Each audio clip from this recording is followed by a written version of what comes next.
O livro de Isaías. No primeiro vídeo, exploramos os capítulos 1 a 39, a mensagem de julgamento e esperança de Isaías para Jerusalém. Ele acusa os líderes de Israel de rebelião contra Deus e diz que através da Assíria e depois da Babilônia, o reino de Israel será esmagado em um ato de julgamento de Deus.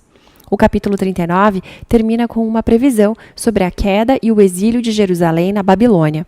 E 100 anos depois de Isaías, tudo isso acontece. Mas a sua maior esperança era a de uma nova Jerusalém purificada, onde o reino de Deus seria restaurado através do futuro rei messiânico e todas as nações viveriam juntas em paz. Os capítulos 40 em diante exploram essa esperança maravilhosa. A primeira seção principal, capítulos 40 a 48, abre com um anúncio de esperança e conforto para Israel. O povo é informado que o exílio na Babilônia acabou, que o pecado de Israel foi tratado e uma nova era está começando. Então todos devem voltar para casa em Jerusalém, onde o próprio Deus vai trazer o seu reino e todas as nações verão sua glória. Vamos parar um pouquinho, porque esse anúncio de abertura levanta uma grande questão. Quem está dizendo isso? De quem é a voz que estamos ouvindo nessas palavras de esperança?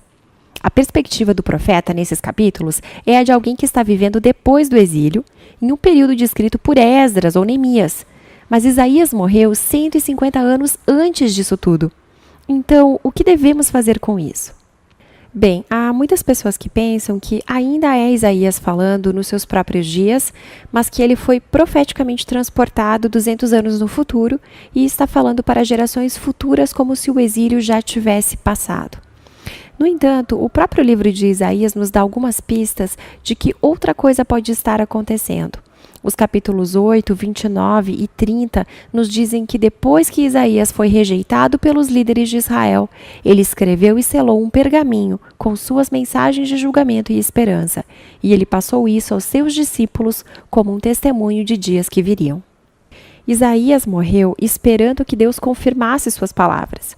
Mas lembre-se que os capítulos 1 a 39 foram estruturados para nos mostrar que as profecias de Isaías foram realizadas no exílio. Ele é um verdadeiro profeta. Então, depois que o exílio acabou, os seus discípulos, que tinham guardado suas palavras há muito tempo, abrem os pergaminhos e começam a aplicar suas mensagens de esperança nos seus próprios dias. Nesse ponto de vista, o livro de Isaías consiste tanto naquela primeira coleção de palavras, quanto nos escritos dos seus discípulos, que são usados por Deus para estender as mensagens de esperança de Isaías para as futuras gerações. Seja qual for o seu ponto de vista, todo mundo concorda que esses capítulos estão anunciando a chegada da futura esperança. Deus está cumprindo as promessas proféticas de Isaías.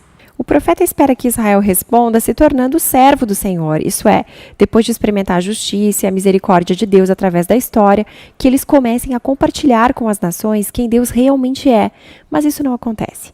Em vez de Israel testemunhar isso para as nações, eles reclamam e até acusam a Deus. Eles dizem, o Senhor não se interessa pela nossa situação, na verdade, ele nem considera a nossa causa. Compreensivelmente, o exílio babilônico faz Israel perder a fé no seu Deus. Quer dizer, talvez ele não seja tão poderoso assim. Talvez os deuses da Babilônia sejam maiores do que o nosso Deus. Então, o resto desses capítulos, de 41 a 47, são configurados como uma cena de julgamento. Deus está respondendo a essas dúvidas e acusações com os seguintes argumentos. Primeiro, ele diz que o exílio na Babilônia não foi negligência divina, muito pelo contrário, ele foi orquestrado por Deus como um julgamento pelo pecado de Israel.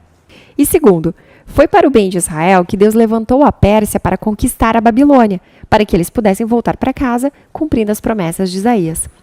Então, a conclusão correta a que Israel deveria chegar é de que o seu Deus é o rei da história e não os ídolos das nações. Seja na queda da Babilônia ou na ascensão de Ciro, rei da Pérsia, Israel deve ver a mão de Deus trabalhando e se tornar seu servo, contando a todas as outras nações quem ele é. Mas no fim do julgamento, no capítulo 48, percebemos que Israel continua tão rebelde e com um coração tão duro quanto seus ancestrais, e Deus os desqualifica como servos. Mas Deus ainda está em uma missão para abençoar todas as outras nações. Então o profeta diz que ele vai fazer algo novo para resolver esse problema, o que nos leva à próxima sessão, 49 a 55. Somos apresentados então a uma figura chamada de servo do Senhor, que vai cumprir a missão de Deus e fazer aquilo que Israel falhou em fazer. Deus dá a esse servo o título de Israel. e o envia para uma missão de, antes de tudo, restaurar o povo de Israel de volta ao seu Deus, mas depois de se tornar a luz de Deus entre as nações. E o texto diz que esse servo é capacitado pelo Espírito de Deus para anunciar boas novas e trazer o reino de Deus sobre todas as nações, o que soa exatamente como o rei messiânico dos capítulos 9 e 11. Só que depois disso nós ouvimos sobre a forma surpreendente pela qual o servo vai fazer isso. Ele vai ser rejeitado, espancado e por fim morto pelo seu próprio povo. Na verdade, enquanto ele estiver sendo acusado e sentenciado à morte, ele estará morrendo em favor do pecado deles.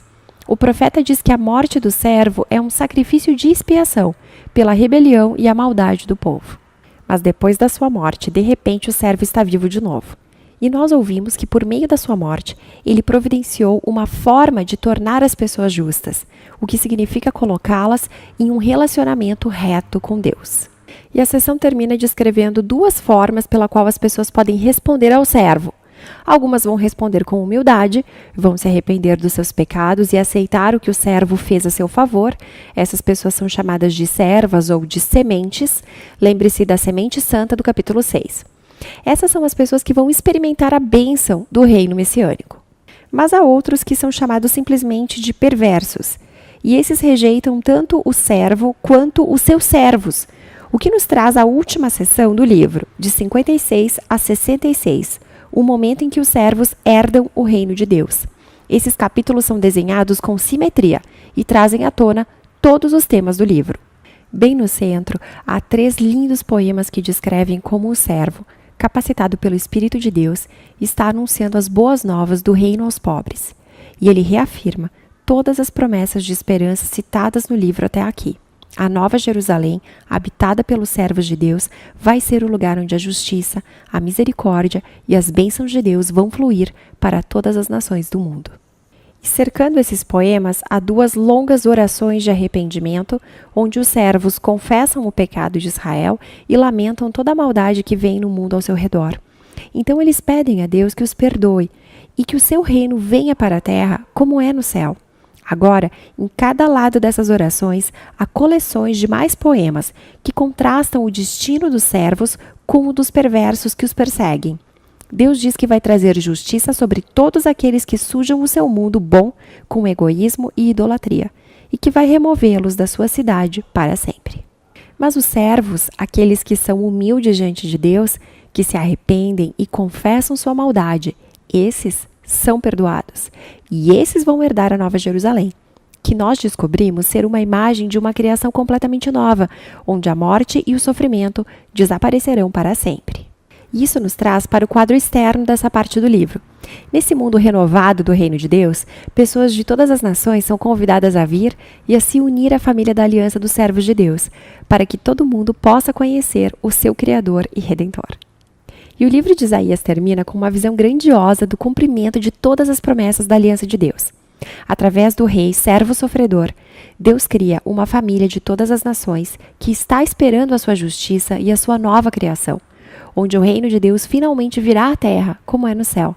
E essa é a esperança tão poderosa do livro de Isaías.